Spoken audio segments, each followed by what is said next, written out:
All right, so today I'm going to break down one of the most common questions that I get asked, and that is how do you customize your MIDI board setup?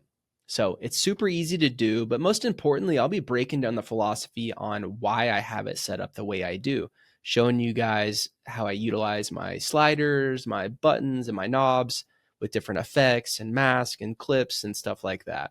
So even if you don't have the same MIDI board I do, hopefully you can get some tips and tricks of how I have my setup for live VJ sets. So let's get into it.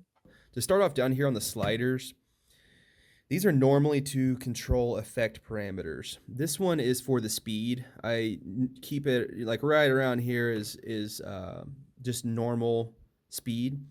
I have it adjusted just to where my thumb fits in there, and I pinch it down. That's at 1. And then, I have like, fade, triangulate, just different effects mapped out to here. A lot of them are effect stacks. And then how I turn those on is piano mode with these buttons. So for instance, I would hit that and then control it like that. This is my blow effect on 5, and then it would still be off until I turn the blow on going up. So that's how you would control a piano effect parameter. And then over here, I have a master hue rotate over my whole composition. Now, up here is a bunch of toggle effects. So, relative to piano, they are different in that the piano, you have to hold it down for it to play. The toggle, you press just one time and it stays on until I press it again, and then it turns off. So, they all have their own use cases. Up here, these are all toggle effects, these are all piano effects. I know a lot of people have their opacities mapped out down here, and I totally get why you would do that. That makes a lot of sense. For me, I just like to have a lot more control over my effects, and these are the most used. So I have my layer opacity up here, which is what most people have mapped down here on these. So I have 1, 2, 3 layer, 4 layer, 5 layer, etc. mapped out. My transition speed is on the very last one, so I can adjust on the fly how long I want the transition time to be. Down here, that is instant transition, and up here is about 2 to 3 seconds or so. Now, up here is all different types of stuff. So a lot of these are feedback presets that I have set up already. These are color controls where I can throw a pink, a blue, or like a multicolor, and then adjust the multicolor with the hue rotate.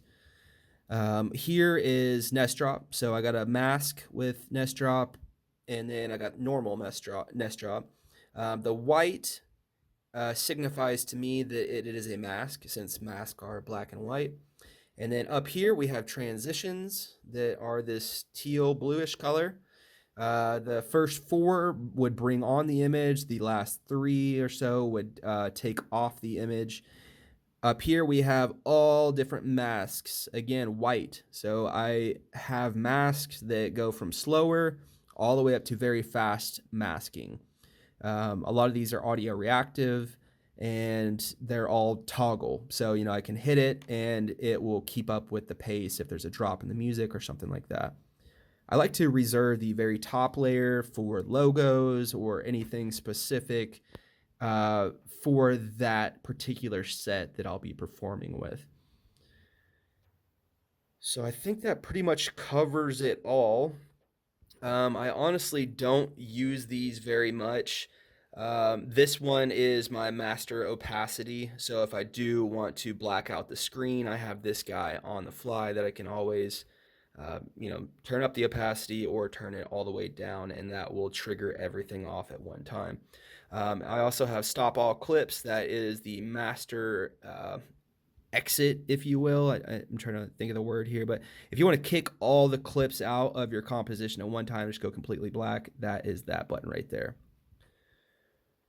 So yeah, that's how I have my layout. I'm certainly curious to hear how you guys have yours. I also have this on an A/B control, so if I have multiple layers going at one time, I can flick between those layers and toggle in between them. It's fun for blending.